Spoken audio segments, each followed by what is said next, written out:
आज दशहरा है, यानी अश्विन मास के शुक्ल पक्ष की दशमी तिथि पर देश भर में रावण दहन के कार्यक्रम का आयोजन भी हो रहा है।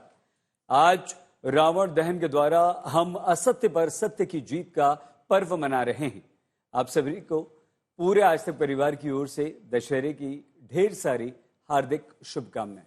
और आइए अब आपको अपने शो दंगल पर लिए चलते हैं, जहां हमारे देश की सबसे पुरानी पार्टी के अध्यक्ष के एक बयान से जमकर राजनीतिक आतिशबाजी शुरू हो गई। कांग्रेस के प्रमुख मुखिया मल्लिकार्जुन खड़गे प्रधानमंत्री नरेंद्र मोदी के बयान पर भड़क गए हैं। उन्होंने बीजेपी को आतंकी पार्टी बता दिया है। वहीं नागपुर में आरएसएस प्रमुख मोहन भागवत के बयान पर भी राजनीति के खूब तीर चलाए जा रहे हैं। और अब ऐसे में सबसे बड़ा प्रश्न ये कि क्या खड़गे के बयानों में कोई वजन है या फिर उन्होंने हरियाणा की हार की खींच में बड़ा बयान दे दिया। वहीं मोहन भागवत ने ऐसा क्या कह दिया कि दिल्ली से लेकर लखनऊ तक विपक्ष को चुभ गया। प्रश्न ये भी कि आखिर अपने प्रतिद्वंद्वियों पर हमले करने के लिए राजनीतिक सूरमाओं को क्या हो जाता है। आज हम हमारे मेहमानों से पूछेंगे कि राजनीतिक घमासान ये है कैसी जुबान। लेकिन उससे पहले हमारी ये विशेष रिपोर्ट।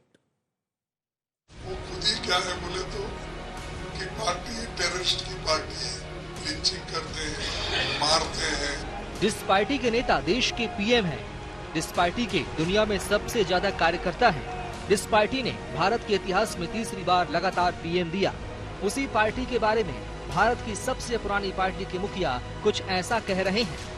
वो खुद ही क्या है बोले तो उनकी पार्टी टेररिस्ट की पार्टी है, लिंचिंग करते हैं, मारते हैं।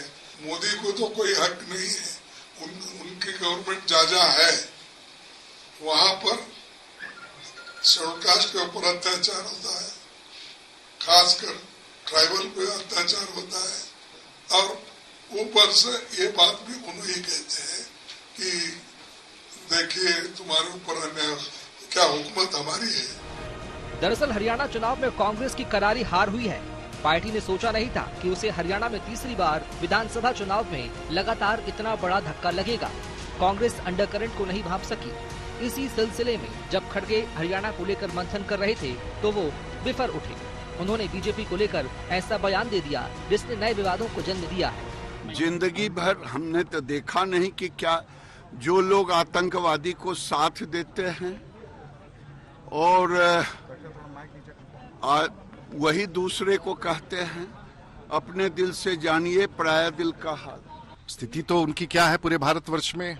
तीसरी बार हम सरकार में हैं, मजबूती से हैं। आगे भी क्या होने वाला है उनके साथ हरियाणा में आप लोगों ने देख ही दिया। ये सब उन्हीं सब शब्दों का परिणाम है। पीएम मोदी कई मौकों पर कहते रहे हैं कि कांग्रेस का पूरा इकोसिस्टम अर्बन नक्सल का गिरोह है। हाल ही में महाराष्ट्र में एक रैली को संबोधित करते हुए पीएम ने कांग्रेस पर करारा वार किया था। आपने खबरों में देखा होगा, अभी दिल्ली में हजारों करोड़ रुपए का ड्रग्स पकड़ा गया। और देखिए दुख की बात, इस ड्रग्स रैकेट का मुख्य सरगना कौन निकला? कांग्रेस का एक नेता उसका मुख्य सरगना निकला। कांग्रेस युवाओं को नशे की लत में धकेलकर उस पैसे से चुनाव लड़ना और जीतना चाहती है। हमें इस खतरे से सावधान रहना है और दूसरों को भी सावधान करना है। आज की जो कांग्रेस है वो पूरी तरह अर्बन नक्सलियों के कब्जे में है। जब विदेशों से घुसपैठिए यहां आते हैं तो न जाने क्या कारण है, कांग्रेस को अच्छा लगता है। जब बात महाराष्ट्र की निकली है तो संघ प्रमुख मोहन भागवत के बयान भी मायने रखते हैं, जहां उन्होंने दशहरे पर सालाना संबोधन में हिंदुओं की एकजुटता पर जोर दिया। नागपुर में हुए समारोह में मोहन भागवत ने बांग्लादेश में हिंदुओं पर अत्याचार के साथ साथ गणपति जुलूस पर पथराव का भी जिक्र किया। उस उत्पात के कारण वहां के हिंदू समाज पर जो अत्याचार बार बार होते हैं, उस परंपरा को फिर से दोहराया गया। पहली बार वहां का हिंदू संगठित होकर अपने बचाव में रास्ते पर आया, इसलिए कुछ बचाव हो गया। परंतु कहीं कोई गड़बड़ हो, दुर्बलों पर अपना गुस्सा निकालने की ये जो कट्टरपन की प्रवृत्ति है, वो प्रवृत्ति जब तक वहां विद्यमान है तब तक वहां की हिंदू क्या, वहां के सभी अल्पसंख्यक उनके सर पे खतरे की तलवार लटकी रहेंगी। सारे दुनिया में भारत की साख बढ़ी है, प्रतिष्ठा बढ़ी है। वसुधैव कुटुंबकम का हमारा विचार सबको स्वीकार्य है। हमारा योग सारी दुनिया में एक फैशन बनते जा रहा है, लेकिन केवल फैशन नहीं बन रहा है, उसका जो शास्त्र है, उसकी जो परिणाम है, उसको भी दुनिया स्वीकार कर रही है। मोहन भागवत ने नागपुर में बयानों के तीर चलाए और बयान विपक्ष को लखनऊ में नश्तर की तरह चुभ गया।